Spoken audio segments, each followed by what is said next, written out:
19 people in 14 days. 127,438.72 was spent on nursing assistants, each working less than 48 hours. Linda Hartford's insurance covered most of it. The rest came from Hartford Global's executive healthcare program. That meant the board of directors had reviewed every bill, every failed attempt, every piece of evidence that their CEO couldn't keep an assistant around long enough to finish a meal. The 19th nurse arrived at 7 o'clock in the morning with a certificate from Mount Sinai and a resume Linda didn't read, her hands reeking of hospital soap, and she lasted until 7:43 when the crystal vase shattered 6 inches from her head. And she ran crying down the hallway, past the koi pond, the abstract painting no one understood, and the little girl in light-up shoes waiting for her dad to fix something broken, not the vent. Patricia stood in the hallway with a paperclip. Her phone vibrated in her pocket. This was the 3rd time Kenneth had called that morning. Linda's left hand trembled as she placed it on the armrest of her wheelchair. The crystal water pitcher exploded against the wall, 6 inches from the nurse's head. Glass everywhere, glittering, raining down on marble like 1,000 tiny diamonds that would never be worth anything to anyone. Linda Hartford's voice cut through the penthouse, sharp. Final, get out, the nurse fled, sobbing. Number 19 in 14 days. Linda lost count after 12, stopped caring after 15. This one lasted 6 hours. A new record. Almost impressive. Linda sat in the wheelchair by the window, 62 floors above Park Avenue. The city spread out below like a chessboard. She used to control, used to own, used to matter on. Now she couldn't feel her legs. 6 months, 183 days since the drunk driver hit her Mercedes at 60 miles per hour on the West Side Highway. 23-year-old kid walked away with a broken wrist. She didn't walk at all. T6, incomplete spinal injury. The doctors used that word, incomplete, like it was supposed to be hopeful, like she was supposed to be grateful. That half her spine still worked, incomplete. She wanted to throw something at them too. The broken glass caught the afternoon light. Linda stared at it, didn't blink. Her knuckles white on the wheelchair armrests. Everything below her hips was just gone, not dead. Worse, present but absent. A cruel joke her nervous system played.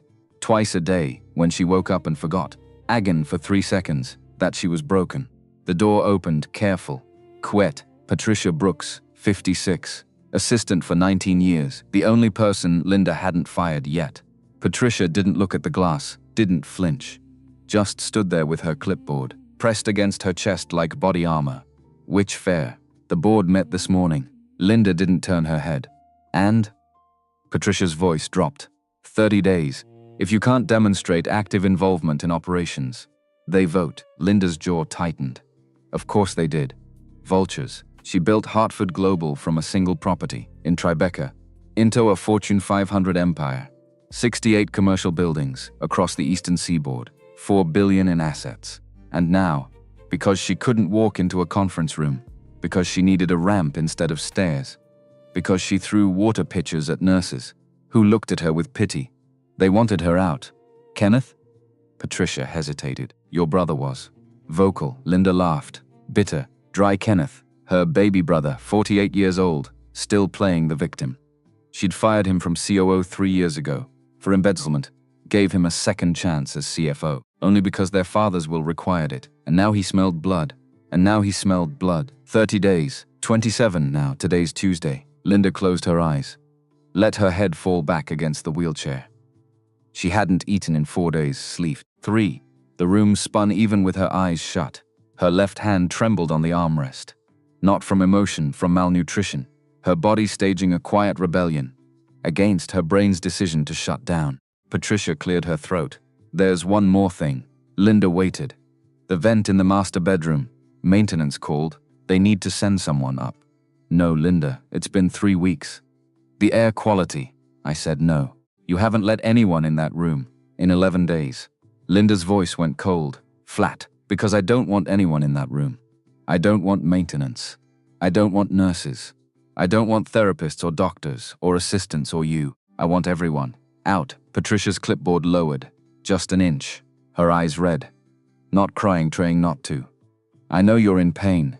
You don't know anything. I've worked for you for 19 years. And in 19 years, Linda's voice rose, cracked. You have never, not once, seen me like this, so don't stand there and pretend you know what this is. Patricia flinched finally. Good, the vent still needs fixing. Then let the building collapse. Patricia turned, walked to the door, stopped. The building manager is sending someone. At 10 tomorrow. He won't take no for an answer. Liability. Insurance. Legal said if you refuse, they'll get a court order. Linda stared at the broken glass. Fine, let them come. She'd throw something bigger this time. Patricia left. The door clicked shut. Linda sat alone. 62 floors above the world. Empress of nothing. Her phone buzzed. She glanced at the screen. Kenneth. She picked it up, not to answer, to throw. But her left hand spasmed. The phone clattered to the floor, skittered under the side table. Kept buzzing. Kenneth's face lighting up the shadows. Linda didn't reach for it. Couldn't, the angle was wrong, the distance too far. Her chair didn't fit between the table and the wall. So she sat, listened to her brother's call go to voicemail. Listened to the city hum.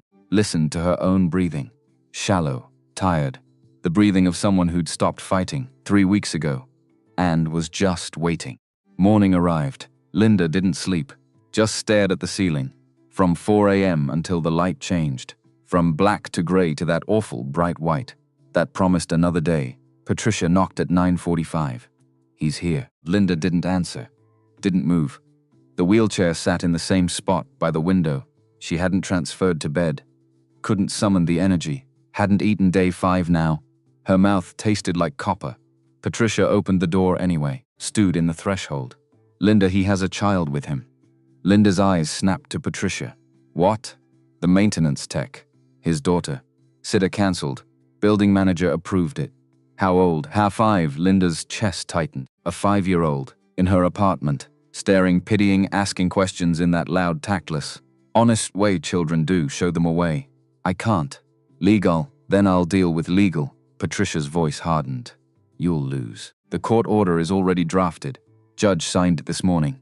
Either you let him fix the vent, or they come with police and contractors, and do it anyway.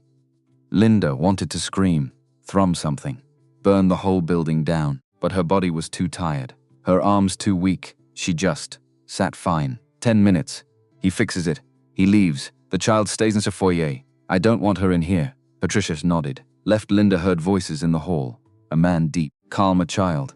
High, bright, asking something about fish. The door opened. He was maybe 40, maybe younger. Hard to tell, dark hair, worn jeans. Work boots, Sewell belt slung low on his hips. He carried a metal toolbox in one hand. Didn't look at Linda, looked at the room. The broken glass someone finally cleaned up. The blackout curtains drawn tight. The air stale and thick. Behind him, a little girl, blonde pink sneakers, juice box in one hand. Staring at Linda with those wide, unblinking, terrifying eyes that children have. Patricia spoke from the doorway. Mr. Morrison. This is Miss Hartford's bedroom. The vent is above the bed, mess. Hartford will remain here during the repair. Please work quickly. The man nodded. Set down his toolbox. Ma ma'am. Linda stared at him, didn't respond. He walked to the bed. Started setting up a ladder. The little girl hovered near the door, watching. Linda could feel her stare, heavy, unbearable. Your daughter. The man looked over his shoulder. Yes, ma'am. She stays in the foyer. The man glanced at Patricia. Patricia nodded. He crouched down, eye level with the girl. Sophie, sweetheart. Remember the rules? The girl nodded, solemn, like she was swearing an oath. Stay close. Don't touch anything shiny. Don't talk unless they talk first. Good girl. And? The girl bit her lip, thought hard. If a lady is sad, I can give her my granola bar. The man blinked. That's a new rule. I made it up in the elevator. He smiled. Tired, soft, the kind of smile that lived in the back of a throat. Okay, baby. Let's keep that one for later. The lady here doesn't really like visitors. The girl frowned. Then why does she live where people visit? The man didn't have an answer. Linda saw it on his face. That flicker of something. Amusement, pain. He stood, turned back to the ladder. It'll be 15 minutes. You'll barely know I'm here. Linda's voice cut through the room. Why aren't you afraid of me? The man paused. Didn't turn, ma'am? Everyone who walks into this apartment is afraid of me. Nurses, doctors, assistants.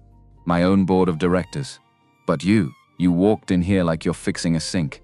So, why? The man turned, looked at her, really looked, not at the wheelchair, not at her unwashed hair, or the dark circles, or the fact that she'd been wearing the same silk robe. For 3 days, he looked at her face, her eyes. I lost my wife 3 years ago. After that, there's not a whole lot left in this world. That scares me. Linda's breath caught.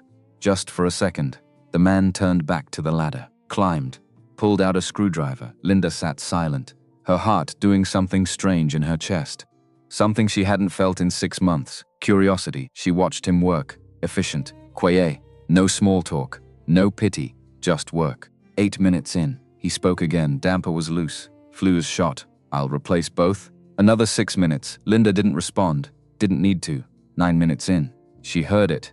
A small sharp inhale. Not from him, from herself. Because somewhere between the vent cover and the filter, between the silence and the work, she'd been holding her breath. And her body. Traitorous, desperate, finally rebelled. The man didn't look at her. Kept working, but she saw his shoulders change. Just slightly. He'd heard 10 minutes. He climbed down, folded the ladder, picked up his toolbox. You're all set. Vents clear. Air should improve in an hour. Linda stared at him. What's your name? Morrison. James Morrison.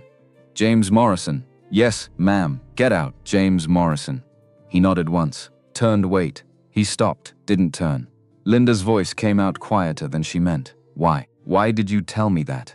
About your wife. Silence. Then soft. Because you asked a real question. First one I've heard from anyone in this building. In 3 months, he walked to the door, reached for the handle, and stopped because his daughter wasn't there. Linda saw his face change. Panic instant. Total Sophie. His voice came out tight, controlled. Sophie, baby, where are you? Patricia appeared in the doorway, frowning. She was right there 2 minutes ago. James dropped the toolbox. Ran. Linda heard his footsteps. Fast, hard down the hall. And then faint. From somewhere deeper in the apartment. A small voice. You should eat. It helps when you're sad. Linda's blood turned cold. James hit the bedroom door at full speed. Threw it open. Sophie stood in the middle of the room. Small, determined. In her hands. A silver breakfast tray. The one Patricia left on the hallway sideboard. This morning. Untouched. A plate of toast. A bowl of fruit. A cup of tea. Long gone cold. She held it out. Both hands, arms shaking under the weight. Toward Linda. Linda stared. Frozen. James's voice came out strangled. Sophie, honey, come here. Now. Daddy, she's hungry. Sophie, this isn't our house. We don't. She's hungry, Daddy. Look at her. She's hungry and she's sad. And nobody's helping her. Linda couldn't move. Couldn't breathe. A 5-year-old child, holding a tray of cold toast, staring at her with those eyes. Those terrible, honest, unflinching eyes. Sophie took a step closer. How old are you? Linda's voice came out broken. 42. You're older than Daddy. Yes. Do you have kids? No. Why not? Sophie. James's voice cracked. But Sophie didn't stop. My mummy died when I was little. And Daddy said when people are sad, you bring them food. Grandma brought me soup, and Daddy said it helps. Linda felt something in her chest crack. Clean, brutal. Sophie set the tray down on the bed, carefully, like it was made of glass. Then she walked over to the wheelchair, and without asking, without hesitating, she put her small arms around Linda Hartford's shoulders. It's okay to be sad. My daddy says it's okay. Linda's face crumpled. The sound that came out of her wasn't a sob, wasn't a scream. It was voracious. 6 months, 183 days, of holding her breath, of clenching her jaw, of refusing. And a 5-year-old girl in pink sneakers just broke her. Linda cried, not the jagged, angry, bitter crying of this morning, nor of yesterday, of every day since the accident. This was different, bond deep, quiet, human. Sophie held on, didn't let go. Linda's hands came up, slow shaking, and rested on Sophie's back. She hadn't touched another person in 11 weeks. James stood in the doorway, silent, his vision blurred. He didn't reach for his daughter, didn't apologize, didn't try to fix it. He just stayed. Patricia appeared behind him, saw, opened her mouth, closed it, put a hand over her own mouth, turned away. Linda cried until her shoulders stopped shaking, until Sophie pulled back, looked her very seriously in the face. You should drink water too. Water is important. Linda let out a sound. half laugh, half sob, reached for the cup. With her shaking hand, Sophie helped, held the bottom, guided it to Linda's lips. Linda drank, cold bitter, the best thing she'd tasted in a week. Patricia's voice, barely a whisper, "Mr. Morrison, I don't know what just happened." James's voice came out rough. "I don't either, ma'am. She hasn't eaten in 4 days, I know. She hasn't let anyone touch her. In 11 weeks, I know." James stepped into the room, but slow. "I'm going to take my daughter home now. I'm going to take her for pancakes. I'm sorry she came in here. It won't happen again." "Mr. Morrison, wait." Linda's voice, small, broken. James stopped. Linda looked up, her eyes red, exhausted. Wet locked it onto his. "James Morrison." "Yes, ma'am. Your daughter. I know. I'm so sorry. Bring her back." James blinked. "Ma'am, Linda Hartford, billionaire, CEO." The woman who'd thrown a crystal pitcher at a nurse 4 hours ago looked at him with tears still drying on her face. "Please, bring her back tomorrow." James looked at Sophie. Sophie looked at him. She had a piece of toast in her hand now, eating it. "Daddy, I told you she was hungry." James Morrison didn't answer Linda. Couldn't. His throat closed up entirely. He just nodded once, slow, picked up his daughter, settled her on his hip, the way he had 1,000 times before, and walked out. With the strangest feeling he'd ever had in his life. That something had just started. In the elevator, Sophie laid her head on his shoulder. "Daddy, the lady was nice. Was she, baby?" "She was just hiding." James didn't answer, couldn't. He stared at the numbers ticking down. 62, 61, 60. Held his daughter. Thought about a woman in a wheelchair, who cried into a child's arms. Thought about his wife. 3 years gone, the way she used to say, "James, you've got to stop trying to do this alone." And he thought about how he hadn't stopped. Not really. Not for one single day. Since they buried Anna. The elevator hit the lobby. The doors opened. Sophie already asleep on his shoulder. James stepped out into the morning, into the bright Manhattan sunlight. Had no idea he'd be back in that penthouse in less than 24 hours. Had no idea the woman upstairs just made a phone call, hands shaking, voice wet, to Patricia. 3 words she hadn't said to anyone since the accident. "Don't lose him." James didn't sleep that night. Sat at the kitchen table. Small 2-bedroom in Queens. Long after Sophie went down, cold coffee in front of him. Staring at the wall like it owed him an answer. Soul box by the door. Phone face down on the table. He'd already looked at it 11 times. 11 times, missed call. Same number. Voicemail. He listened at 2 a.m. "Mr. Morrison. This is Patricia Brooks. Mess. Hartford's executive assistant. I know it's late. I wouldn't be calling if it weren't important. Mess. Hartford would like to retain your services on a more regular basis. I understand this is unusual. I understand you have your own work, your own life, your own daughter. I'm not asking for an answer tonight. I'm asking for a meeting. Tomorrow morning. 9, please, just a meeting. Please call me back." He played it twice, then a 3rd time, set the phone down, put his face in his hands, let out a long, slow breath from somewhere south of his ribs. Didn't call back. Set his alarm for 6:30. Went to Sophie's room, stood in her doorway, watching her sleep. Stuffed rabbit clutched against her chin. Whispered, "What did you do, baby? What did you go and do?" 9 a.m. James stood outside the building on Park Avenue. Sophie's hand in his, absolutely no plan in his head. Hadn't called Patricia back, just showed up. Told himself he was showing up to politely decline. Told himself a man like him didn't take charity from a woman like her.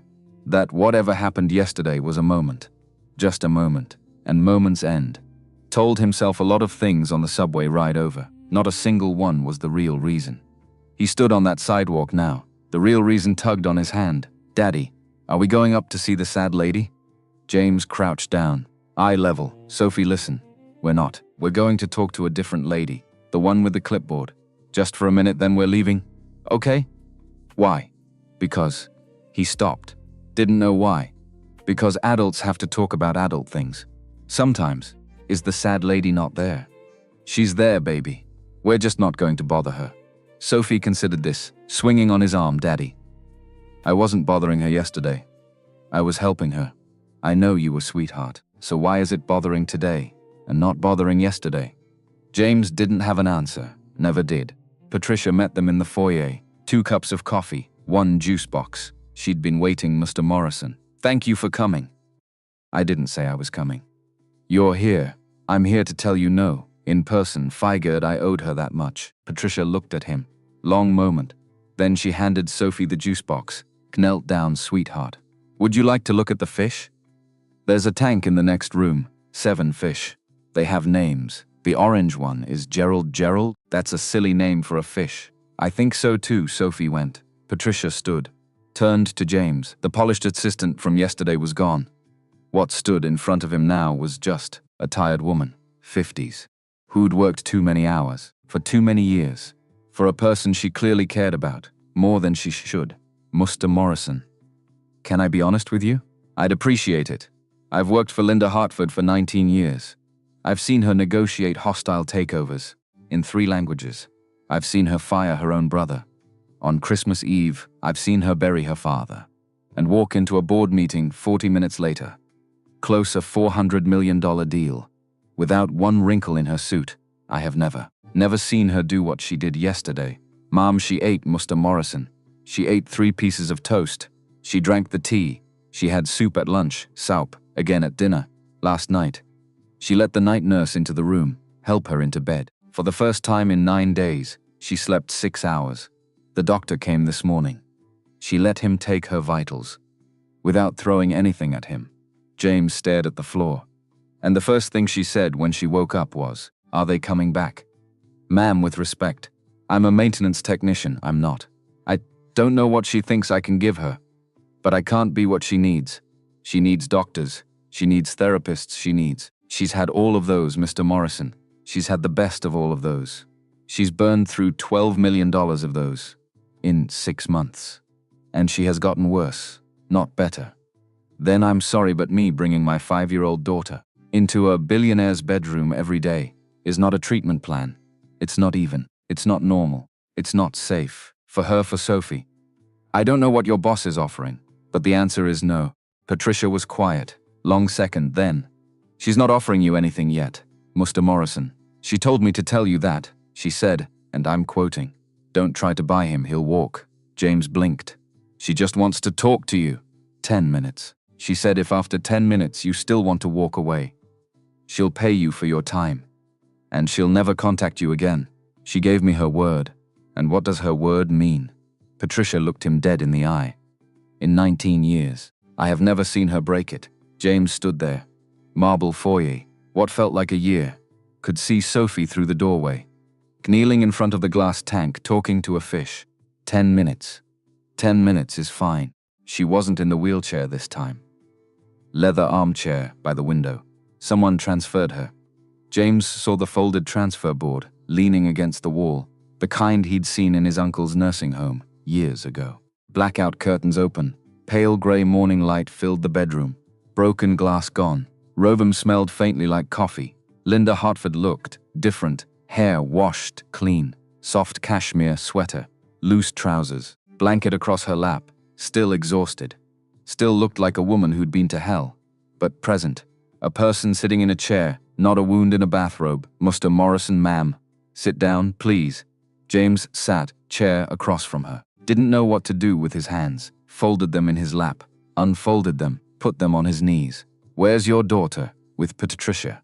There's a fish. Gerald. You know about Gerald? A small, tired smile touched the corner of her mouth. I named him. You named your fish, Gerald. I named all my fish after people I fired. James didn't mean to laugh. It came out before he could stop it. Short, surprised, real. She heard it. Her eyes flicked up to his face for 1 second. He saw something there. That he was almost certain. Hadn't been on her face in a long time. Surprise, Mr. Morrison. I'm going to say some things to you. And I'd like you to let me finish before you respond. Is that fair? Yes, ma'am. Don't call me ma'am, please. My name is Linda. Yes, ma'am. Linda, yes. Linda took a breath, gathered herself, became, for a moment, the woman who ran a Fortune 500 company, spine-straightening hands folding precisely on top of the blanket. 6 months ago, I was in a car accident on the West Side Highway. The driver of the other vehicle was a 23-year-old man who had been drinking. He walked away with a broken wrist. I did not. I have what's called an incomplete spinal injury. at the T6 vertebra. I have no function below my hips. I have partial function in my left hand. The doctors tell me there is a window of recovery, with intensive therapy, that will close in approximately 4 months. After that, what I have is what I have. She said all of this in the calm, even voice of a woman reading a stock report. In the 11 weeks I have been home from the hospital, I have made my recovery impossible. I have driven away every person who has tried to help me. I have refused to do my exercises. I have refused to eat. I have refused, on multiple occasions, to take my medication. I am, by any reasonable medical definition, killing myself. Slowly, on purpose.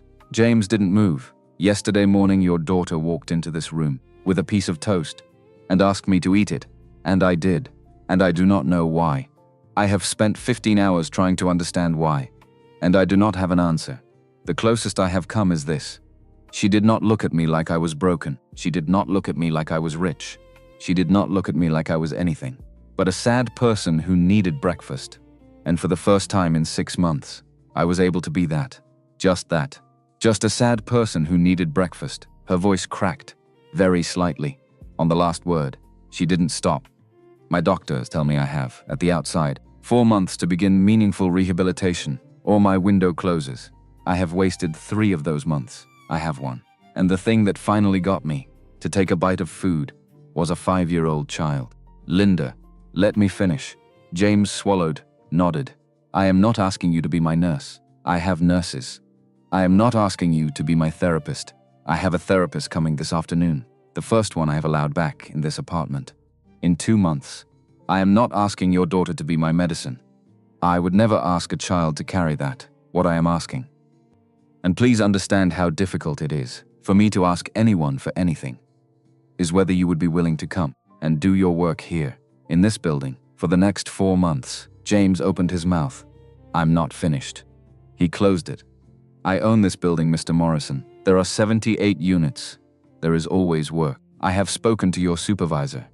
He is, to put it gently, thrilled at the idea of a long-term contract. Your pay would be tripled. Your hours would be flexible. You could bring your daughter when you needed to. There is a daycare on the 4th floor, fully accredited, fully vetted. That I would cover, for the duration. James stared. In return, I am asking only this. When you are in the building, you stop by this apartment once a day. You don't have to come in. You don't have to speak to me. You knock on the door. If I say go away, you go away.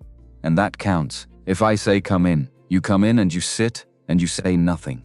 And you leave when you want to leave. That is it. That is the entire arrangement. You are not my caregiver. You are not my friend. You are not my employee in any meaningful sense. You are a man who knocks on a door.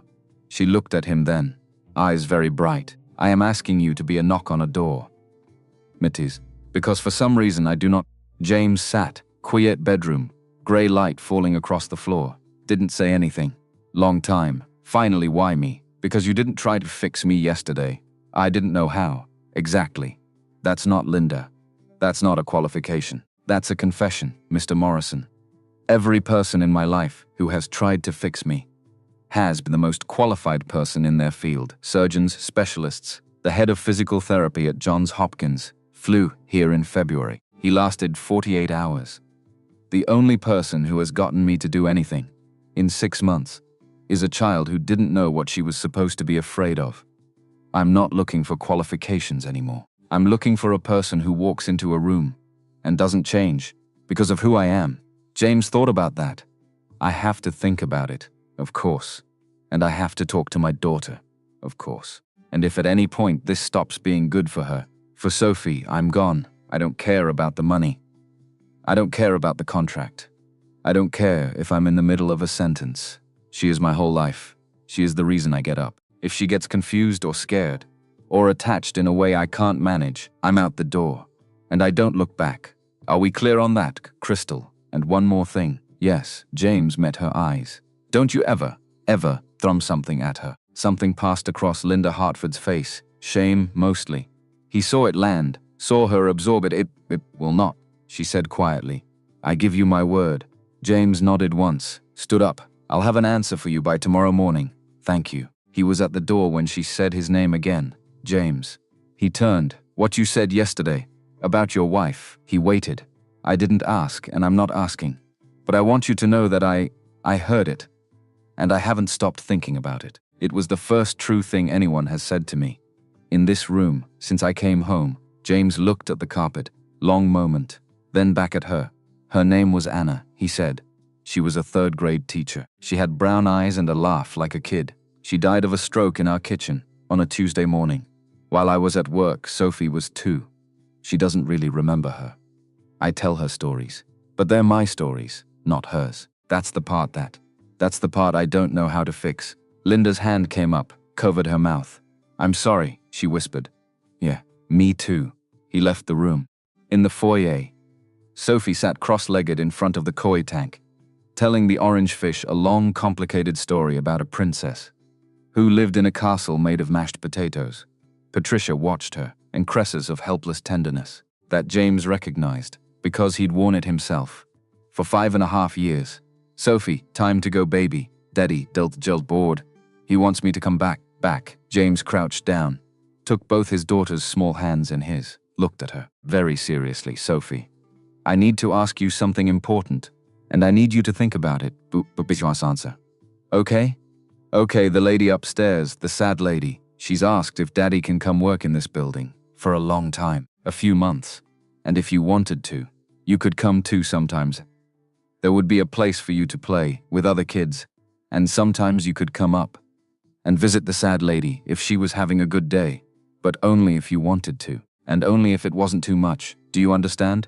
Sophie thought about it. Brow furrowed, very, very serious. Daddy. Yeah, baby. Is the sad lady going to get less sad? I don't know, sweetheart. Maybe a little. We don't know yet. Can we help her get less sad? James felt something rise in his throat. Swallowed it down, maybe a little baby. But we can't fix her. Nobody can fix anybody else. Do you understand that? Sophie nodded. Then, Mommy got fixed. What? Mommy got fixed. She's in heaven. She's all better now. James couldn't speak. So if we can't fix the lady on earth, maybe we can just be her friend.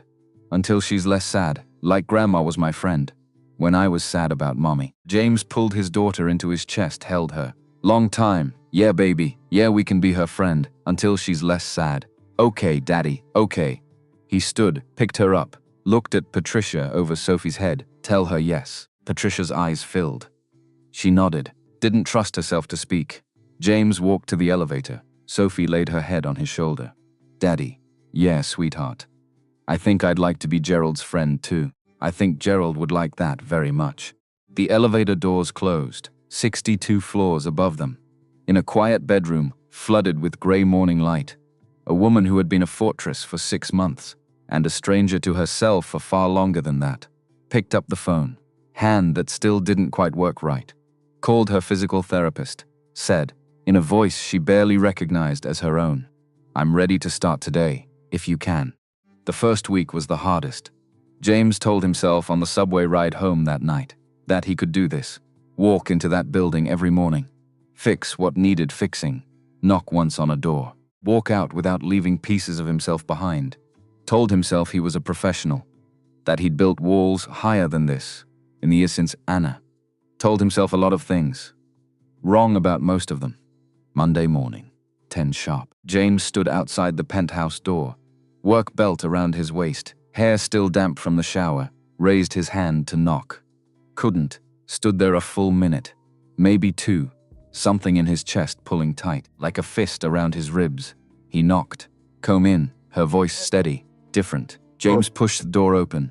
Linda sat at a small writing desk near the window, not in bed, not in the wheelchair tucked off in a corner, pretending to be furniture, at a desk, laptop open.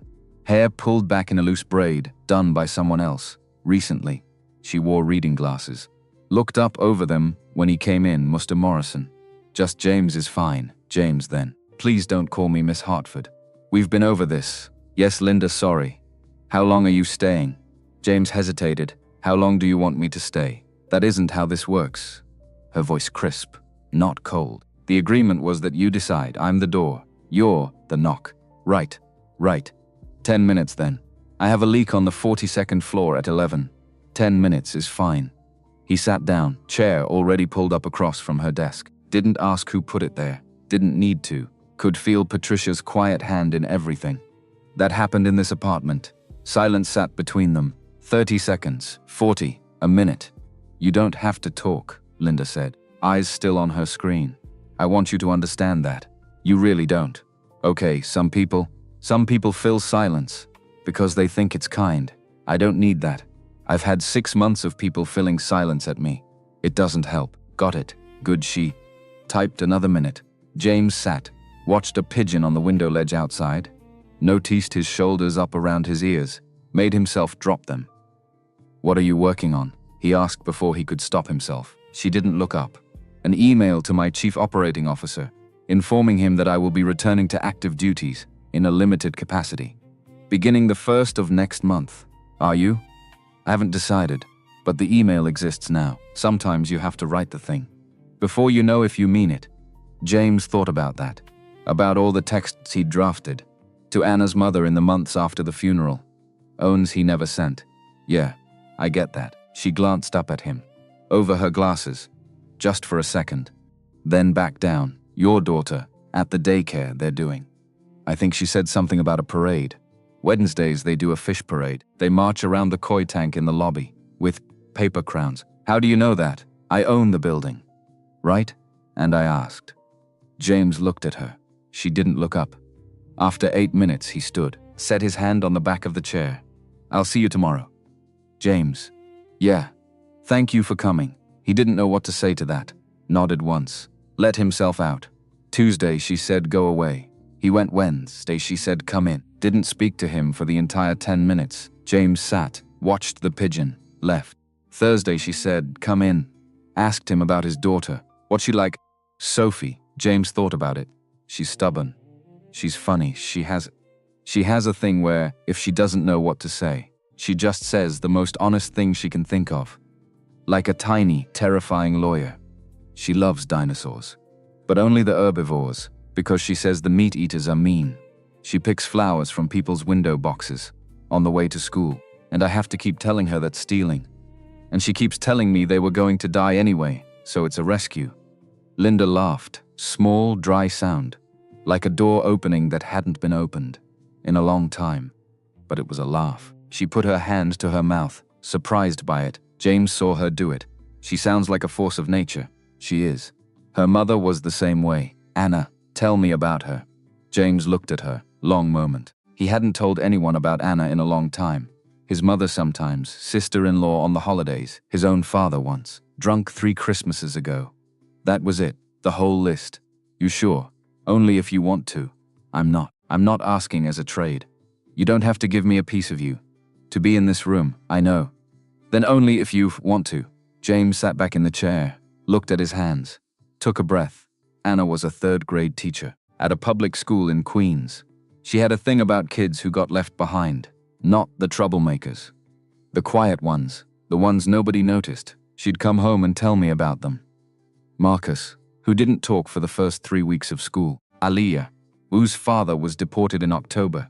She remembered every single name, kept lists of birthdays in a notebook. She'd buy them little things, pencils, erasers, a $5 book, out of our grocery money. Every single one, every year. I used to give her hell about it. The grocery money. Anna, we don't have it this month. And she'd say, James, they don't have it any month. And that was it. That was the whole conversation, every time. He looked up. Linda was watching him. Face very still. She had a stroke in our kitchen on a Tuesday morning. She was 31. There was no warning, no history, nothing. The autopsy said a clot from a tiny defect she'd had since she was a baby. Nobody ever found. She was making toast. Sophie was in the high chair. Sophie called 911 because Anna taught her, when she was 1, how to call 911. By the time I got there, she was gone. She'd been gone for 40 minutes. They let me sit with her in the kitchen before they took her. I sat on the kitchen floor. For I don't know how long. Sophie was asleep in her playpen. She slept through all of it. Jim realized his hands were shaking, flattened them against his knees. Sorry, don't apologize. I haven't. I don't usually. James, don't apologize. He nodded, couldn't look at her.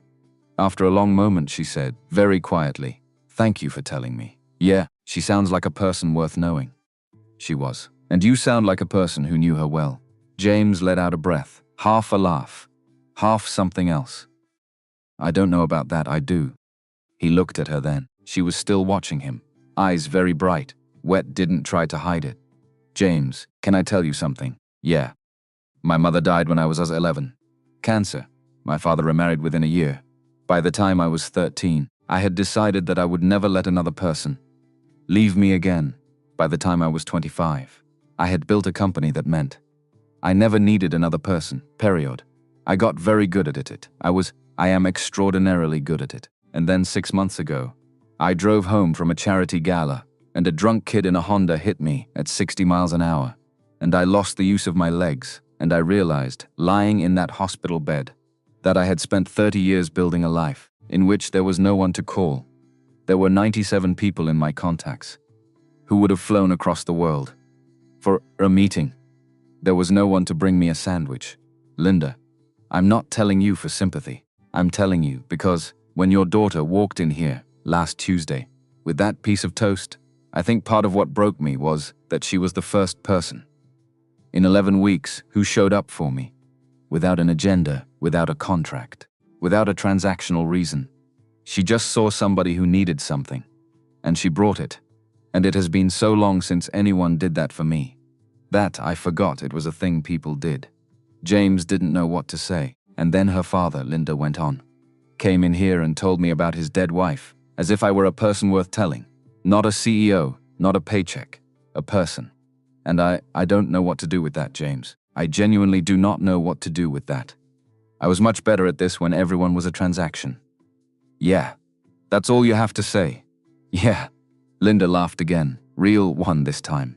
Wiped her eyes with the back of her hand. Your 10 minutes are up, Mr. Morrison. They've been up for a while. I know. I have to go fix a garbage disposal. I know. James stood, picked up his work belt from where he'd dropped it, on the floor, paused at the door. Linda, yes, for what it's worth. You're not a transaction either. He left before she could answer. By the end of the second week, James stopped counting minutes. Came at 10, sometimes stayed 20, sometimes stayed 40, once on a Friday.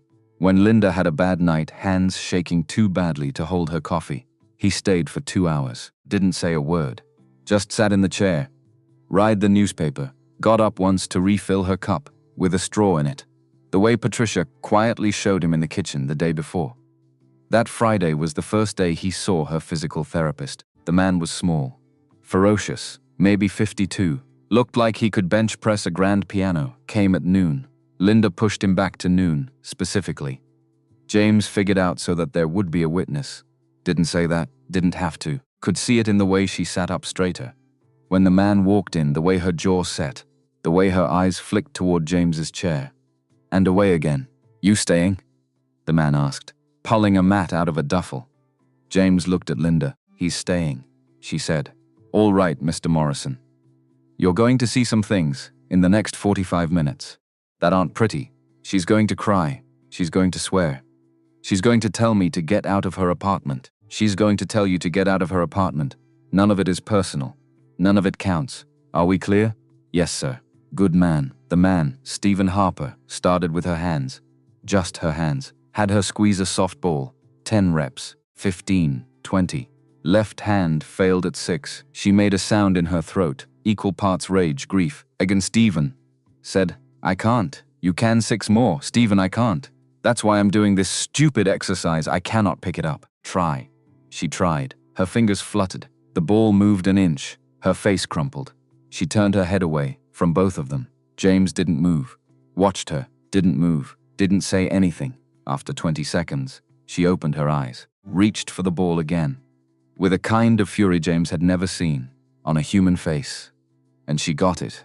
And she squeezed it. And she dropped it. And she got it again. And she squeezed it. And she dropped it. And she got it again. 5, Stephen said softly. That's 5. Beautiful, beautiful. Linda, take a breath. She was crying. Didn't make a sound. The tears just fell. James realized his own hands were clenched. In fists in his lap, made himself unclench them. When the session was over, Stephen packed up. Gone, Linda lay back in the wheelchair. Eyes closed, didn't speak. Long time. James sat, chair across from her. Finally, she said, without opening her eyes, "You can go now." I imagine that wasn't pleasant. "I'm not going, Linda, I'm not going." A pause. "Why?" "Because that was the bravest thing I've ever seen anybody do. And I'm not leaving you alone, with what it cost you. You can throw something at me if you want. I'll stay anyway." Linda let out a long, shaky breath. "I don't have anything to throw." "That's lucky for both of us." She laughed. Small, wet laugh. "James." "Yeah. My left hand worked yesterday. Just yesterday. It worked enough to hold a coffee cup. And today it didn't. Do you know what that's like? Do you know what it's like to wake up every morning, not knowing which version of your body you're going to get?" "I don't, Linda. I don't know what that's like. It is the cruelest thing I have ever experienced. And I have experienced cruel things. I believe you. And the worst part is that I don't get to be angry at anyone. There is no one to be angry at. The drunk kid is in prison. My doctors are doing their jobs. My body is. It's just doing what bodies do, and I have nowhere to put it. So I throw it at the help. You haven't thrown anything in 2 weeks." "I know. That's something, is it?" "Yeah, it is." Long silence. "James." "Yeah. Will you be here tomorrow?" "I'll be here tomorrow. Boss me." He paused, thought about it. "I promise you, Linda. I'll be here tomorrow." She nodded, eyes still closed. Single tear slid down her temple, into her hair. "Okay," she whispered. "Okay." That night, James sat at his kitchen table. Agon. Didn't sleep. Agon. But different kind of not sleeping. This time, he was looking at a photograph. One of the only ones he kept out. Small framed picture on the kitchen counter. Anna holding 2-year-old Sophie at a pumpkin patch. Both of them laughing. Sophie's hand buried in Anna's hair. He hadn't picked it up in a long time, picked it up now. Looked at his wife's face, ran his thumb across the glass, over her cheek. The way he used to run it across her actual cheek. When she fell asleep on the couch grading papers. "I don't know what I'm doing, baby," he said quietly. "I don't know what I'm doing." Anna didn't answer, hadn't answered in 3 years.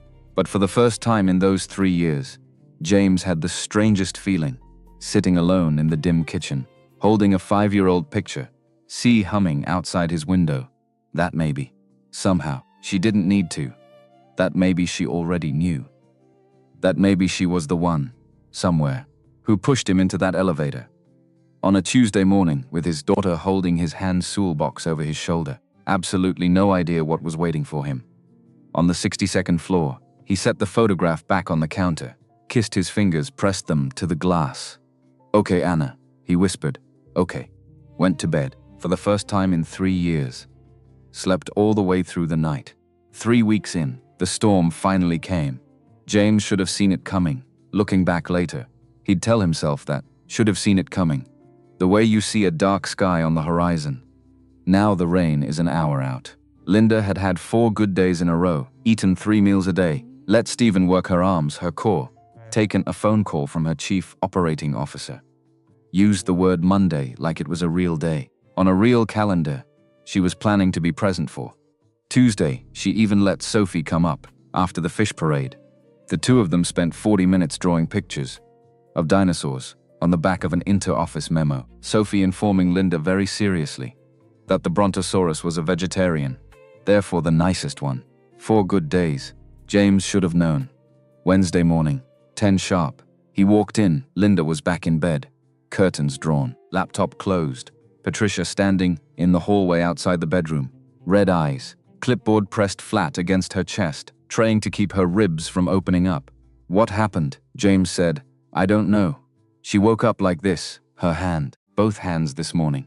And her right leg, there was some sensation last week. A little. She'd been so excited.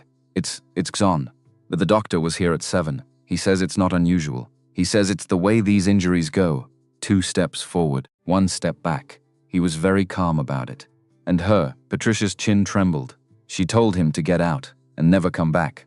She told me to call her lawyer, revoke his hospital privileges. She hasn't said a word in 2 hours. She just stares at the ceiling. I don't know what to do." James set down his work belt on the foyer floor, looked at the closed bedroom door. "Where's Sophie? At the daycare. The Wednesday parade. Good. Keep her there. Whatever happens in the next hour, don't let her come up." I don't care what she says, James. I mean it, Patricia. Not today. He knocked on the door. Didn't wait for an answer. I told you to leave. Her voice was the voice from the first day. The pitcher voice, the one he hadn't heard in 3 weeks. James pushed open the door. She was lying flat on her back, middle of the enormous bed, fully dressed, eyes on the ceiling, fox dry. That was the thing that scared him. No tears, nothing, just a woman who decided, sometime between sunrise and breakfast, that none of this was worth it anymore. Get out, James.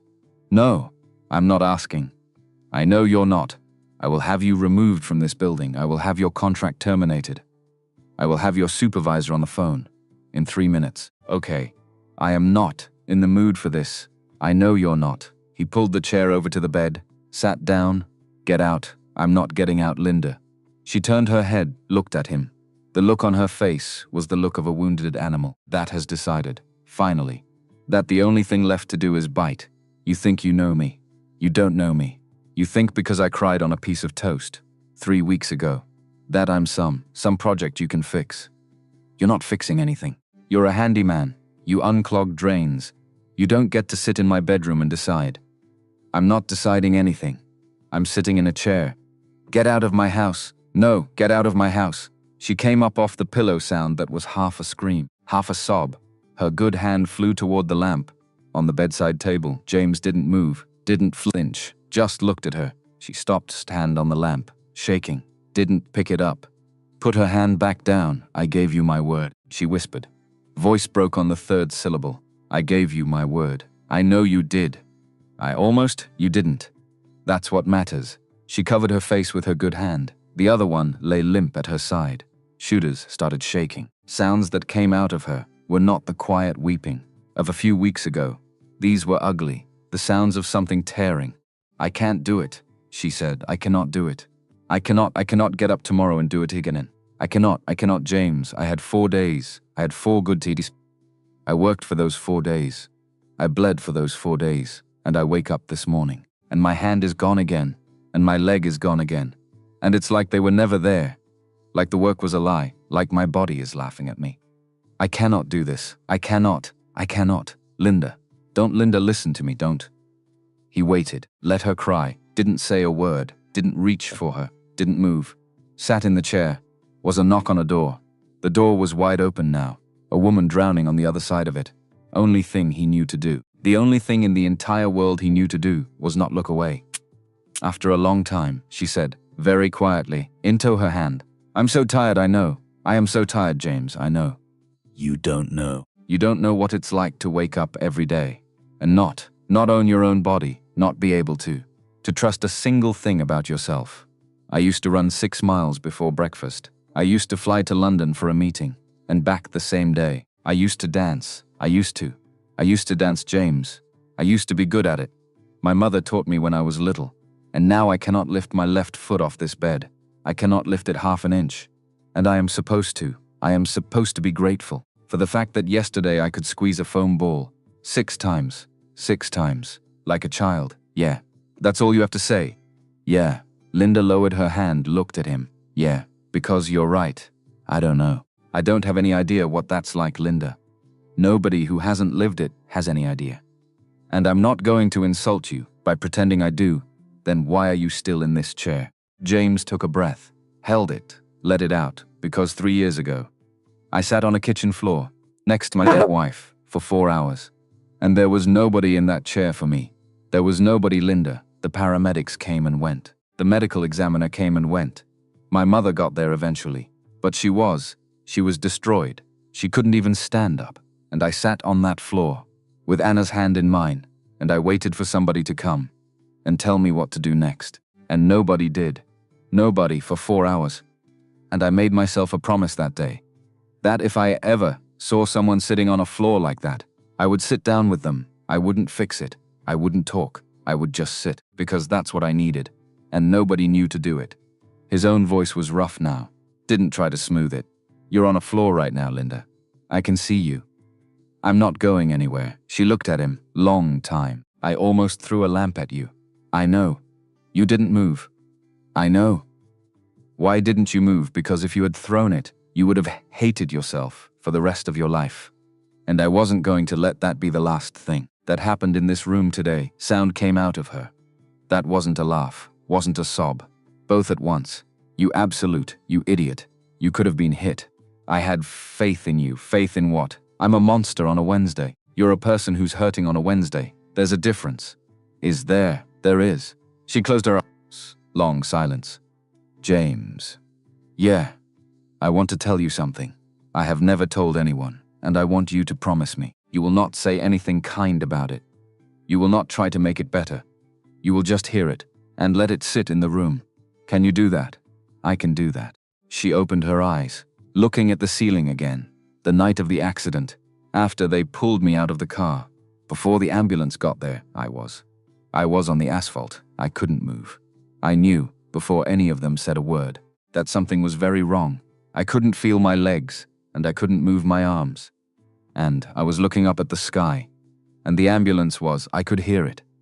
I could hear the siren, but it was still a long way off, and in that moment, lying on the West Side Highway, looking up at the sky, I had a thought.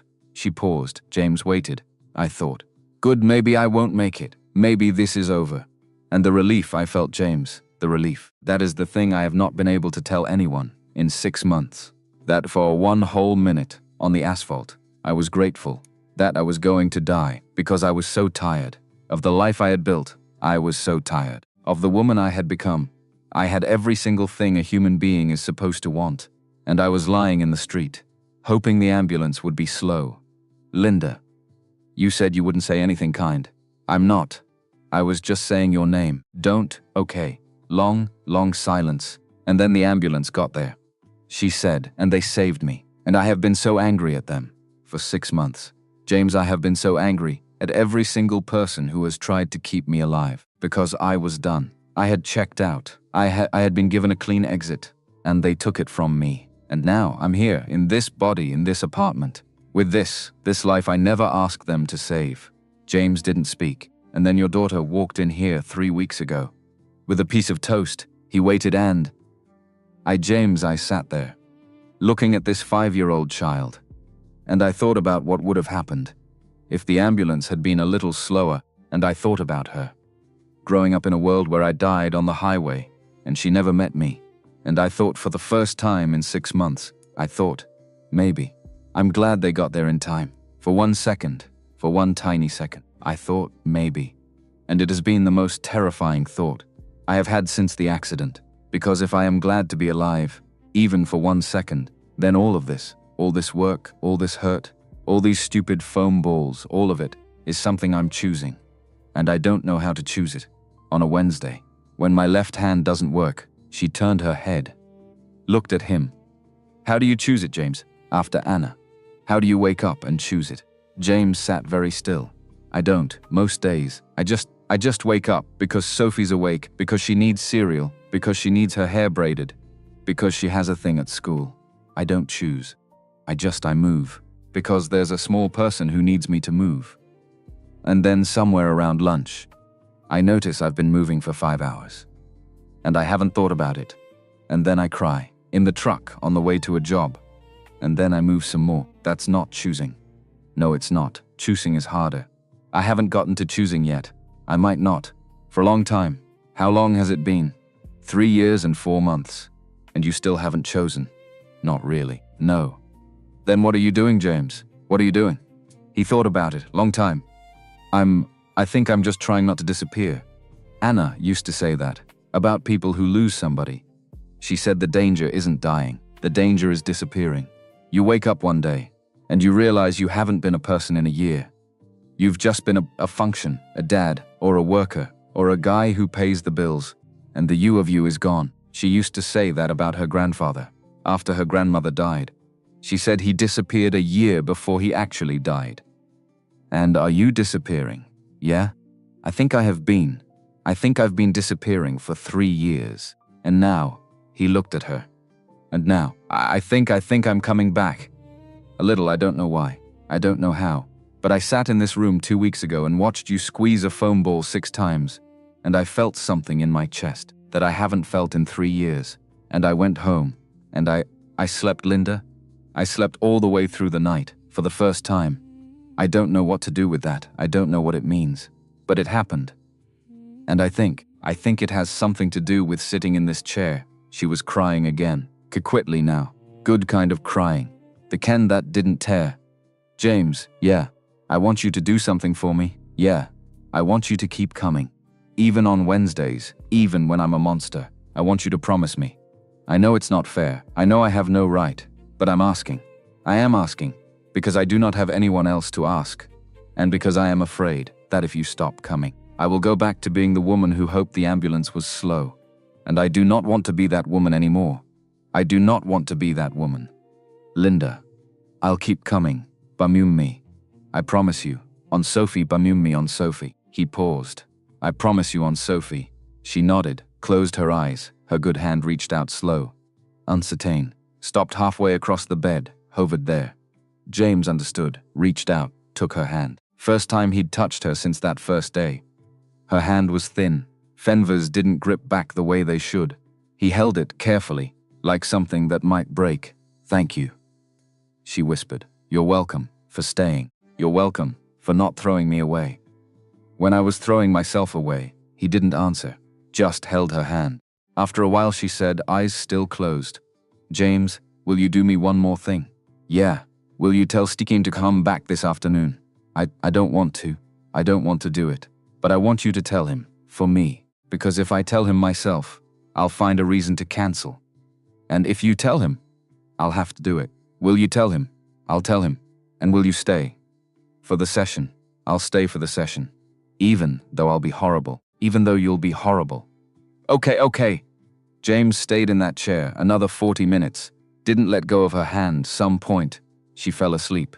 Not the dead ceiling staring sleep of the morning. But real sleep. Ragged, exhausted. Human. He waited until her breathing slowed, then very gently set her hand back down on the blanket. In the foyer, Patricia was waiting. Looked at his face. Didn't ask. He didn't tell. Tell Stephen 2 o'clock. He'll be there. Okay. And Patricia, yes. When Sophie comes up after the parade, let her bring up a drawing. Just one. Slip it under the door. Don't let her come in. Just the drawing. Patricia nodded. She was crying. Okay. Thank you. James picked up his work belt. Off the foyer floor. Walked out of that apartment. Down the hall toward the elevator. Somewhere between the bedroom door and the lobby. I realized his face was wet too. Had been for a while. Got in the elevator. Doors closed. Looked at himself in the mirrored panel. 1 second saw a man he hadn't seen in 3 years. Then the doors opened on the lobby. Small voice yelled, "Daddy!" Sophie came running. Across the marble. Paper crown on her head. Fish-shaped cracker in each hand. James dropped down on one knee. Caught her. Held her. Didn't let go. Long time. The drawing Sophie slid under the door that afternoon was a stick figure of a woman in a wheelchair. Holding hands with a stick figure of a little girl above them. In shaky purple crayon. The words, "You are my friend." Linda kept it on the bedside table, where she could see it. Would later have it framed. But that was getting ahead of things. Still 10 weeks of work to get through, before the framing. 10 weeks of mornings. Stephen showed up at noon. James sat in the chair. Linda did things she said on a Wednesday in early March she could not do. Tens of foam balls. Parallel bars, the small brutal mathematics of recovery. 6 reps becoming 8, becoming 12. Left hand learning, slowly, painfully, to hold a coffee cup again, then a pen, then a child's small sticky fingers, when Sophie slipped her hand into Linda's during a Friday afternoon visit. And Linda, for the first time in 6.5 months, squeezed back. She cried that night. Not the bad crying, the other kind. By the end of April, she was standing, wasn't walking. Stephen was very clear with her that it might never be walking. What they were aiming for was something the doctors had called functional ambulation.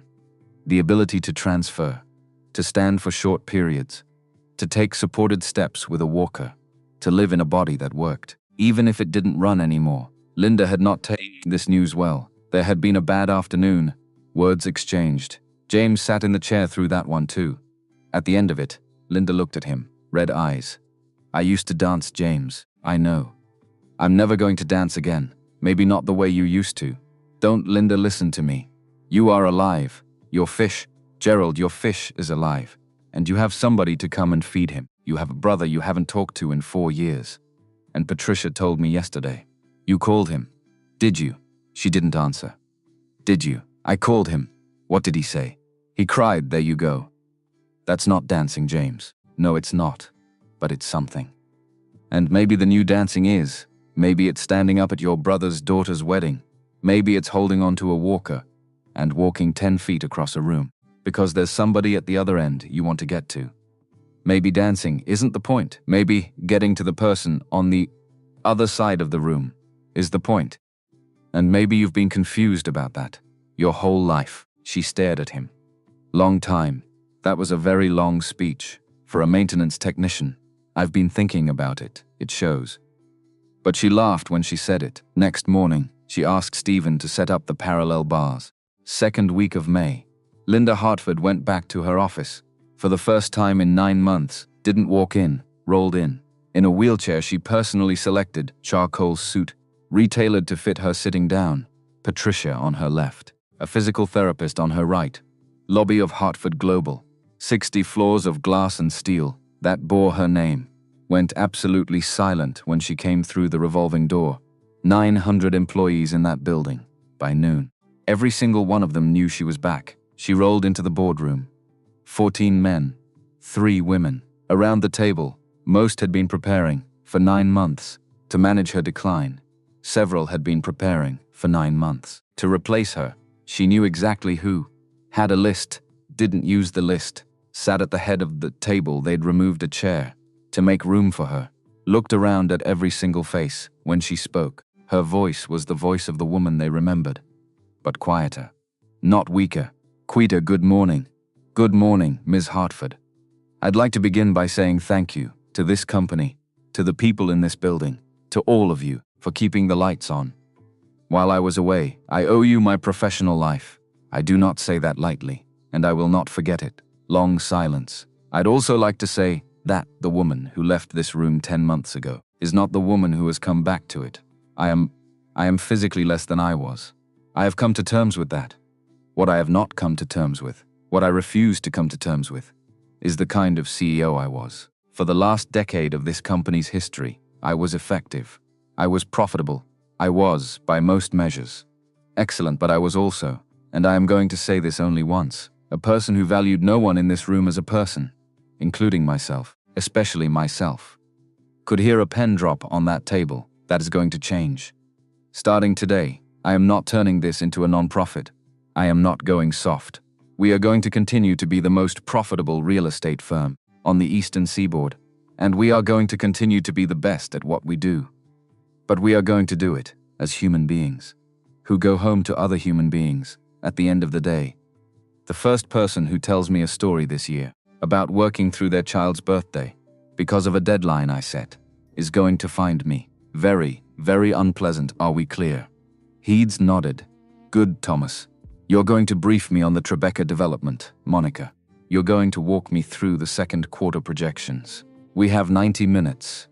Let's begin. That night, James was in his apartment in Queens, putting together a Lego dinosaur with Sophie on the living room rug when his phone rang. Number he didn't have saved, but he knew it. Hello, James, it's me. Hey, how'd it go? There was a pause on the other end. He heard her breathing, heard the city outside her window.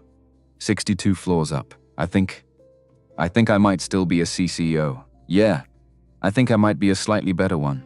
That doesn't surprise me at all. Small broken laugh. James, I want to ask you something, and I want you to think about it, and I want you to feel free to say no. Okay. I would like to keep you on, permanently, as I don't know what to call it. Building manager. Operations supervisor. Director of facilities for Hartford Holdings. Pick a title. I don't care. The pay is real money, James. Not maintenance technician money. Real money. The kind of money that means Sophie can go to college without you working 3 jobs. The kind of money that means you can take a Saturday off. James didn't answer right away. I'm not. James, listen. I'm not offering this because of any of it. I am offering it because I have watched you for 10 weeks. Fix every problem in that building. Before anyone else even knew there was a problem. You are extraordinary at your job. You are frankly wasted at your current pay grade. and I would have noticed it months ago. If I had been a person who noticed people, I am noticing it now. I want you on my team. The position would exist, whether you and I had ever met. I want that to be clear. Linda, yes, you don't have to dress it up. I know I don't. I'm dressing it up because I am terrified. You'll say no and I am protecting myself. James laughed. Couldn't help it. Sophie looked up from the Lego dinosaur. Daddy. Who is it? It's the lady baby, the not sad lady. Yes, sweetheart, the not sad lady. Tell her I say hi. Sophie says hi. Tell her hi back. She says hi back, baby. Go work on the dinosaur. James stood up, walked into the kitchen. Linda. Yes, I have to think about it. Of course. Not because I don't want it, because it's a big change. And I have to make sure it's right for Sophie, her routines, her school, her everything. I'm not going to make a decision in one night. That affects her whole life. That's exactly why I want to hire you. James smiled. Didn't know why. I'll have an answer by Friday. Friday is fine. Pause. James. Yeah. Thank you. You said that already. I'm going to keep saying it. For a while. Probably forever. You're going to have to get used to it. Okay. Good night, James. Good night, Linda. He hung up, stood in his small kitchen, looked at the photograph on the counter. Anna, holding 2-year-old Sophie.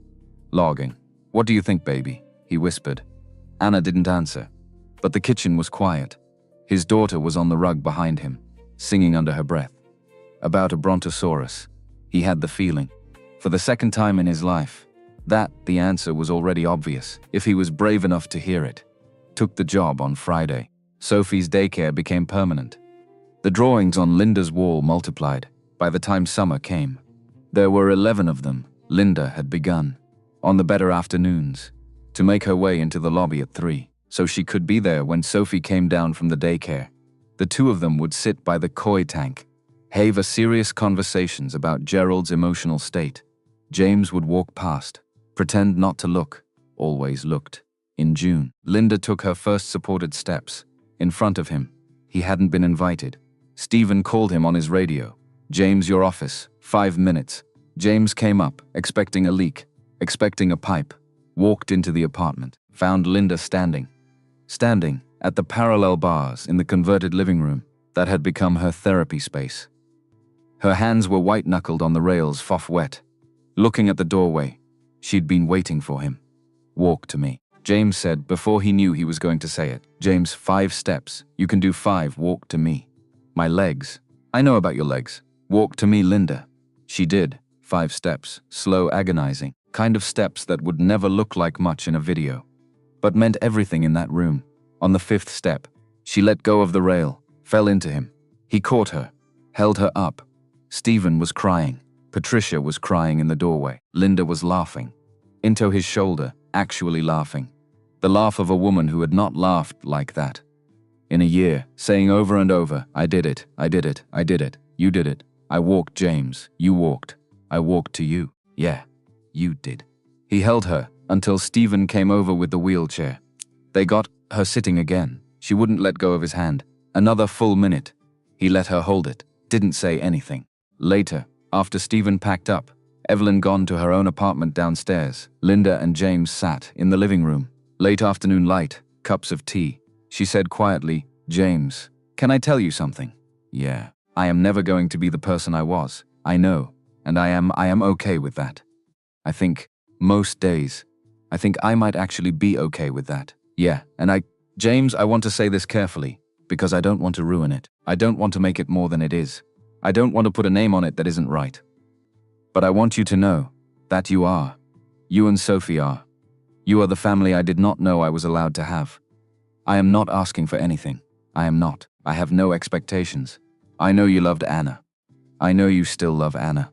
I know I am. I am not the second act of anyone's love story, and I don't want to be. But you are the people I think of when I wake up, and I wanted you to know. James looked at her. Long time. Linda, yes, you don't have to be careful with me. I'm not breakable. I know, and I'm going to tell you something. And I want you to let it land. I'm going to say it once, and then I'm not going to make a thing of it, because I'm a guy from Queens, and we don't do speeches. Okay. He set down his tea, looked at her. I came up here 10 months ago to fix a vent. You asked me to be a knock on a door. That's all. A knock. And somewhere along the way, the door started opening before I knocked, and somewhere along the way, I started looking forward to 10 in the morning, more than any other hour of my day, and somewhere along the way, Sophie started asking, on Saturdays, when she was going to see Miss Linda. We don't have anywhere to be on Saturdays, Linda. She doesn't ask about anybody else, she asks about you. Linda's eyes filled, and I don't know what we are. I don't know what to call it. I don't think I want to call it anything yet, but I know I'm not going anywhere. I know my daughter has decided you are her person, and her instincts on people are better than mine ever were. I know I have not slept on a kitchen floor in 9 months. I know I came up here a man who was disappearing. And somewhere between the foam balls and the parallel bars, I came back, so whatever this is, you don't have to be careful with it. You don't have to apologize for it. You don't have to make it less than it is. We're a family. Whatever shape that is, we're a family. She was crying. He reached over, took her hand, and for the record, he said, I do still love Anna. I'm always going to love her, Anna. That doesn't take anything away from this. That's not how love works. Loaf isn't a pie that runs out of slices. Anna taught me that actually. She used to say it about her students, there's always more. I have to believe she'd want me to find out. If she was right, I think she'd want you to. Yeah, James, yeah. Thank you for staying. He smiled. Tired. Happy. Used up kind of smile, you said that already. I'm going to keep saying it. Yeah, he said softly. Yeah, I know. 2 years later, on a sunny Saturday in late September, Linda Hartford stood with a cane in her right hand. Left hand on James Morrison's arm, at the back of a small reception hall in Brooklyn, watching her brother dance with his daughter. At the daughter's wedding, she had walked down the aisle on James's arm, 15 feet, slow, steady. The entire room stood. Her brother David cried. She had not been saving it, Sophie. Now 7, what's on the dance floor with 2 cousins, hair in elaborate braids. James spent 45 minutes on that morning. She wore a dress Linda picked out, was, by any measure, the happiest 7-year-old in New York City. Linda, James said quietly, you okay? I want to dance. He looked at her. Linda, one song, with you holding me up. I don't care how it looks, I want to dance. He looked at her, long moment, then nodded, walked her out onto the floor, took her cane, handed it to Patricia, standing at the edge, with Sophie now beside her. Watching hands clapped over her mouth. James put his arms around Linda. She put her arms around his neck. Her legs would not hold all her weight. He held the rest. They didn't really dance, swayed for 3.5 minutes in the middle of a wedding, with a 7-year-old girl watching from the edge of the floor, tears in her eyes, fish-shaped cracker in her hand. Linda Hartford swayed in the arms of the maintenance technician, who walked into her bedroom on a Tuesday morning to fix a vent, ended up by accident, by grace, by the quiet stubbornness of a man who refused to leave a person on the floor, saving her life. When the song ended, she pulled back, looked at him, smiled. James, yeah, I danced, you danced with you, yeah, you did. But that was getting ahead of things. Start where it started to change, not where it ended. 89 days after James Morrison first walked into Linda Hartford's penthouse, she made a decision. She was going back to the office, for real, not for a meeting, not for an appearance. To work day 89 of 90. The board's deadline hung over her head like a sword. Kenneth, her brother, the CFO, had been making calls, quiet ones Linda knew, because Patricia knew, and Patricia told her everything. Kenneth wanted the throne, always had, since they were kids, since their father built the company from nothing, left it to Linda when he died, because she was the eldest, because she was better. Kenneth never forgave that. Now he smelled blood. Told the board Linda was incapacitated, incompetent, a liability, had spent 6 months hiding in a penthouse, throwing water pitchers at nurses, while the company bled. Some of it was true, not all of it, but enough so. Day 89, Linda decided. She was going in, walking, or close enough.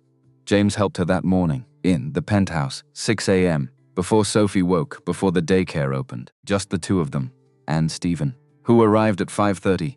Didn't ask questions. Linda practiced with the walker. 20 steps from the bedroom to the living room. Turn. 20 steps back. Her legs shook, arms burned, sweat dripped down her spine. She'd been up since 3. Couldn't sleep. Too wired, too terrified, James stood at the end of the 20 steps. Each time didn't say anything. Just, there how many times? Linda asked. After the 4th round, Stephen checked his watch. You've walked 80 steps in 12 minutes. At this rate, you can do 200 before 9. I don't need 200, I need. She stopped, caught her breath. I need to walk from the lobby to the elevator 15 feet, then from the elevator to the boardroom, maybe 30 feet. Total, 45 feet. You can do 45 feet, can I? You just did 80, that was here, with you, with him. What if I fall, in front of them, in front of Kenneth, in front of 900 employees, who are waiting to see if their CEO is broken? James's voice cut in, calm flot. Then you fall, and you get back up, and you keep walking.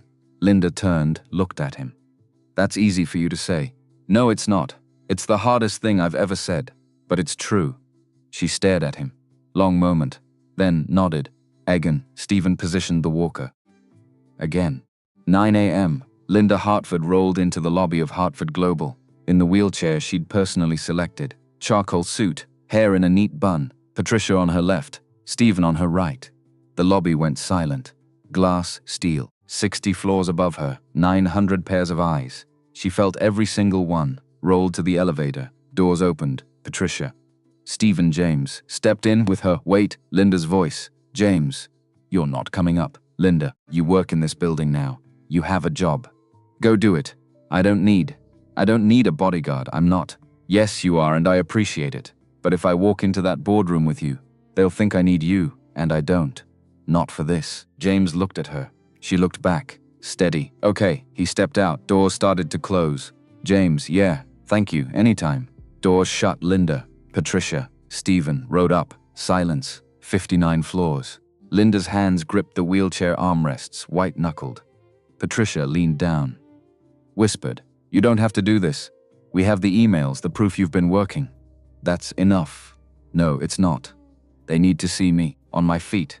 Or they'll never stop seeing me. In this chair. Doors opened, 60th floor executive suite. Linda rolled out down the hallway, toward the boardroom. People stopped, stared, whispered.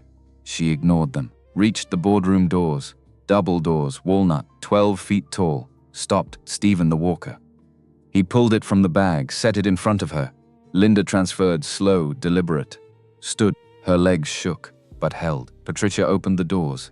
Linda Hartford, CO, walked in. 17 people around the table. 14 men, 3 women. All of them turned, stared. Kenneth sat at the far end, where Linda used to sit, smirking, until he saw her, standing walking.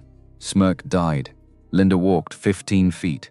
To the head of the table, Stephen pulled the wheelchair out. Linda sat, carefully, folded her hands on the table. Good morning. Her voice filled the room, steady, clear. Good morning, Ms. Hartford. Scattered, uncertain. Linda smiled. Small cold. I believe there was some concern about my ability to perform my duties as CEO due to my extended absence. I'm here to address that concern and to make a few things very clear.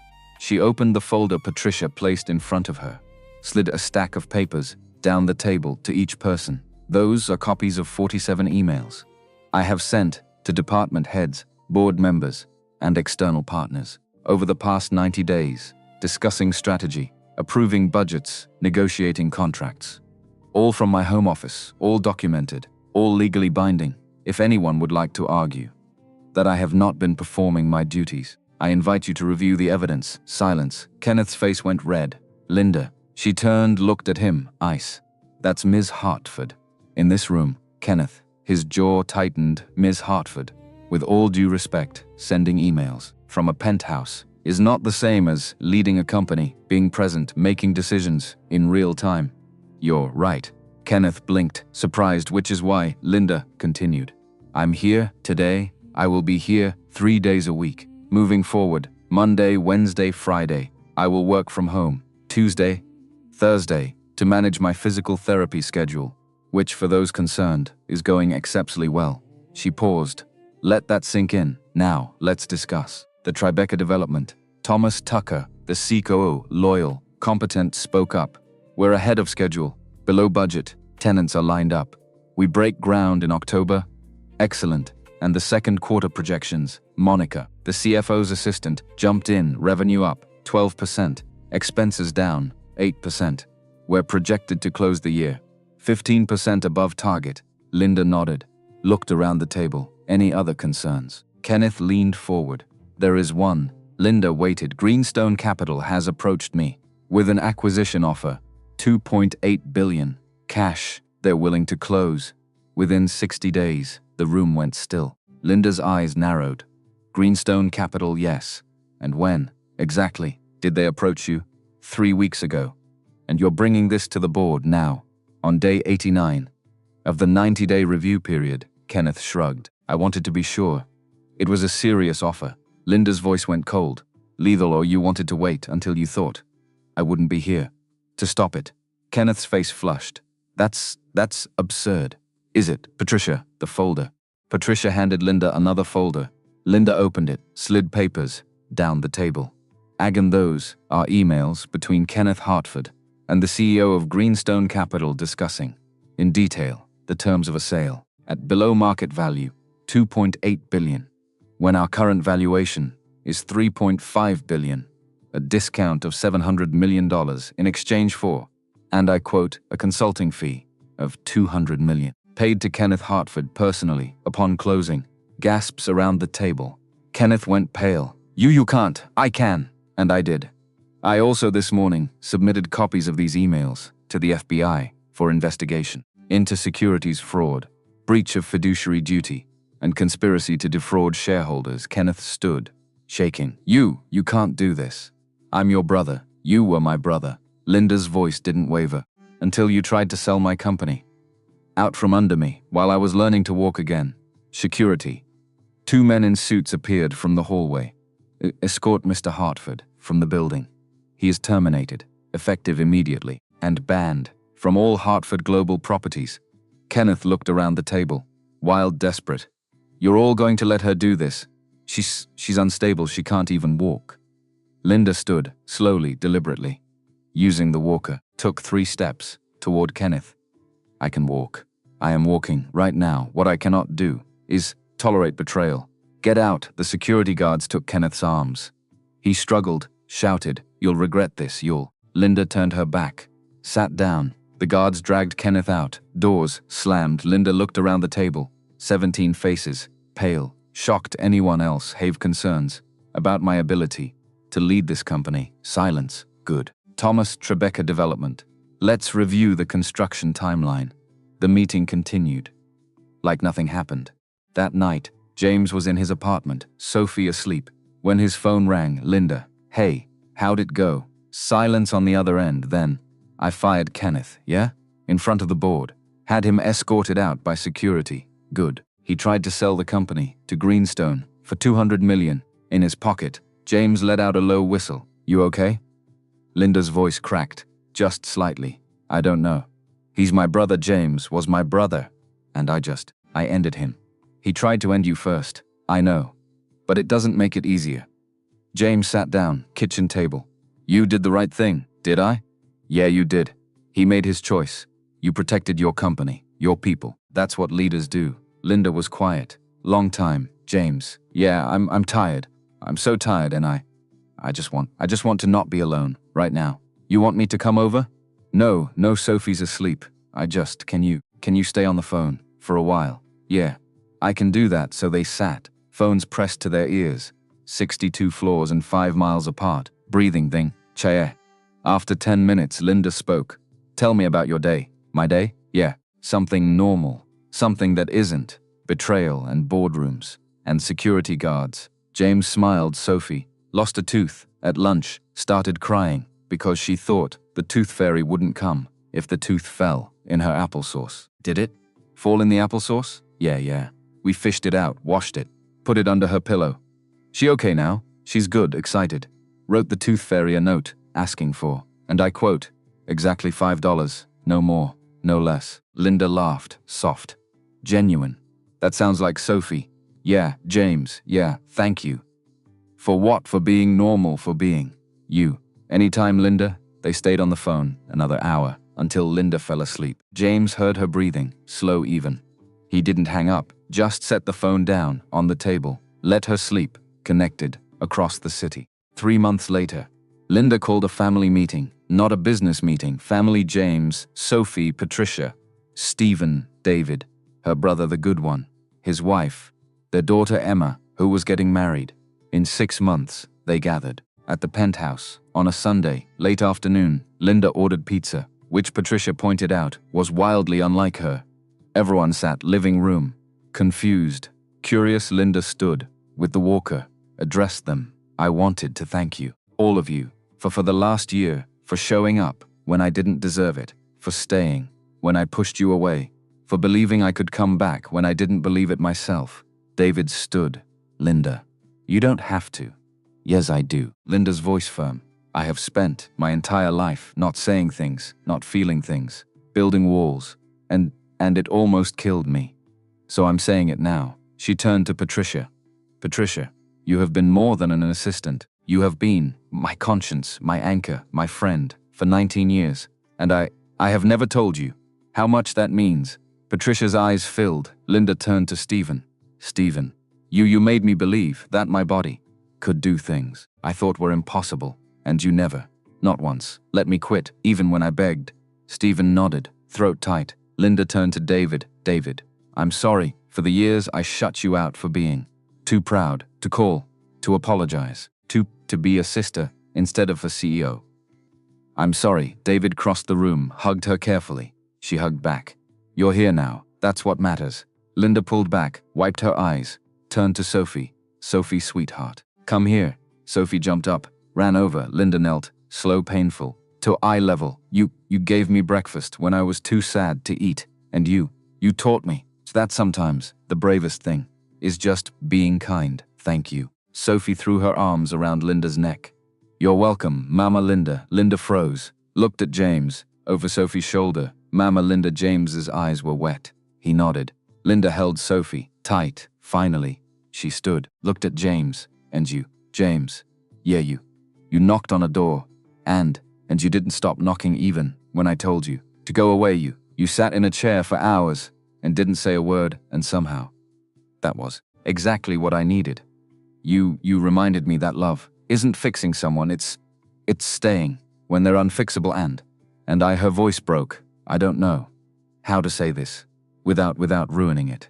James stood, walked over, took her hands. Then don't say it. Linda looked up at him. I have to. Why? Because I've spent 2 years wondering if you feel what I feel, and I can't do this anymore. This careful, polite friendship where we pretend that we're not in love. The room went silent. James stared at her. Linda, I know you still love Anna. I know. I'm not asking you to stop. I'm not asking for anything. I needed you to know. James's hands tightened on hers. Linda, he stopped, looked around the room, everyone staring. Can we talk alone? Linda nodded. They walked, slow, to the bedroom. James closed the door, turned, looked at her. You think I don't feel it? I don't know.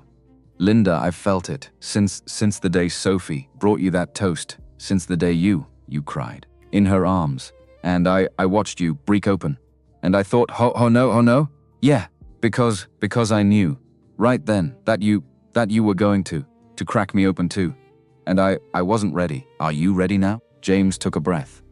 I don't know. I love you, Linda, I do, but I'm terrified that if I let myself love you the way I want to, that I'll lose you, like I lost Anna, and I can't survive that agony. Linda stepped closer, hands on his chest. James, you can't live your life afraid of loss, because then you're not living, you're just waiting to lose. I know, and I'm terrified too, terrified that you'll wake up one day and realize that I'm not Anna, that I'm broken and difficult and not worth it. James put his hands on her face. You are worth it. You are worth every single, terrifying, beautiful moment. Linda's breath hitched. James, yeah. Kiss me. He did, slow, gentle, like they had all the time in the world. When they pulled back, Linda was crying, smiling. I love you. I love you too. They stood, foreheads touching, breathing. What do we do now? I don't know. James laughed. I haven't thought Past this moment, Linda smiled. Well, we should probably go back out there before Sophie comes looking. Yeah, they walked back, hand in hand. Into the living room, everyone looked up. Patricia grinned. David clapped. Sophie squealed. Are you Daddy's girlfriend now? Linda looked at James. James looked at Linda. Yeah, baby. I think she is. Sophie jumped up and down. This mean I get 2 moms? Linda knelt down again. If you want, you can call me whatever you want, Mama Linda, or Miss Linda, or just Linda. Sophie thought very seriously. Can I call you Mama L and call my other mom? In heaven, Mama. Linda's throat closed. She nodded. That sounds perfect. Sophie hugged her. James knelt down, wrapped his arms around both of them. Patricia took a picture. 6 months later, Brooklyn wedding. Emma Hartford, David's daughter, married the love of her life in a small reception hall. 80 guests, flowers everywhere. Linda, James, Sophie sat in the front row. Linda wore a navy dress, custom tailored to fit her, sitting, standing. She'd practiced for weeks, walking down the aisle as mother of the bride, technically, aunt of the bride. But David asked, and Linda said yes, so she walked. James on one side, Kane on the other. 15 feet to the front row sat Sophie beside her, in a pink dress. Gidgeting, the ceremony was beautiful, short. Emma cried, David cried, Linda held it together until the reception, until David danced with Emma, father-daughter dance. And Linda watched her brother, her family, the family she'd shut out for 4 years. Now here, Wool. That's when James leaned over. You okay? Linda nodded, wiped her eyes. I want to dance. James looked at her. Linda, one song, with you, holding me up. I don't care how it looks. I want to dance. James smiled, nodded. Let's dance. He stood, helped her up, took her cane, gave it to Patricia. Sophie's eyes went wide. Daddy, Mama L, you're dancing? Yeah, baby, we're dancing. Sophie clapped her hands, ran to the edge of the dance floor to watch James put his arms around Linda. She put hers around his neck. He held most of her weight, her legs shaking, but holding. They swayed 3.5 minutes to a song Linda didn't even hear, because all she heard was her own heartbeat and James's breathing and the sound of Sophie lowing. When the song ended, Linda pulled back, looked up at James. James, yeah, I danced. You danced with you? Yeah, you did. James reached into his pocket, pulled out a small box. Linda's breath stopped. James dropped to one knee. The entire reception went silent. Linda Hartford, you are the strongest, bravest, most stubborn person I have ever met. You taught me that love isn't about being perfect. It's about showing up, broken, and letting someone see you. You let me see you. And I want to spend the rest of my life seeing you. Will you marry me? Linda's hands covered her mouth, tears streaming. Yes. James opened the box. Sybil diamond ring, slid it on her finger, stood, kissed her. The room erupted, applause, cheers. Sophie ran onto the dance floor, threw her arms around both of them. I have 2 moms now, for real. Linda laughed, crying. Held Sophie, held James. Yeah, baby, for real. 6 months after that spring, James, Linda, Sophie sat by the koi tank in the lobby of the building on Park Avenue. Sophie, now 7.5, told Gerald the orange fish about her day at school. Linda sat in the wheelchair, not because she needed it all the time, but because some days were harder than others, and that was okay. James sat beside her, reading the paper. Linda held a cup of tea, no straw, her left hand steady. Sophie finished her story, looked up. Mama L, yes, sweetheart. Can I ask you something? Of course. Sophie bit her lip, thinking. What is it, baby? Do you miss running? Linda paused, set down her tea, looked at Sophie. Sometimes. Yeah, I do. Does it make you sad? Linda thought about it. It used to make me very sad, but now not as much. Why? Because I realized that running wasn't the point. The point was getting to where I wanted to go, and then I can still get there. It just looks different now. Sophie nodded, serious, like when I wanted to reach the cookies on the high shelf, and Daddy said I couldn't climb, so I used a stool. Linda smiled. Exactly like that. Sophie grinned, turned back to Gerald. James set down the paper, looked at Linda. You're good at this, At what? Being a mom. Linda's eyes filled. She reached over, took his hand. I'm learning. You're doing great, James. Yeah. I'm happy. James squeezed her hand. Yeah, me too. They sat in the lobby, watching Sophie talk to a fish, and Anne for the first time. In either of their lives, they weren't waiting for the other shoe to drop, weren't bracing for loss, weren't disappearing. They were just there, present, wall, enough. In the end, that's the whole story, not the billions, not the accident, not the wheelchair, or the parallel bars or the boardroom. The whole story is this: a woman who pushed the world away, a man who refused to leave, a child who knew before any of the adults did that the only thing a hurting person Eva really needs is someone. Anyone to walk into the room and not walk back out. That is what saved Linda Hartford. That is what saved James Morrison. That is what they gave each other, and what they gave Sophie, and what Sophie, without ever knowing it, had given them first. They stayed, and in staying, built a family from the pieces they thought were too broken to ever fit together again. But they did fit, beautifully, imperfectly, completely, in a lobby on Park Avenue on a Wednesday afternoon in March. 3 people who had, in their own way, been disappearing, found in each other the one thing that cannot be bought or earned or commanded into existence, someone who stayed. And that, in the end, is the whole story. Not the walking, not the dancing, not the ring, the staying. They stayed.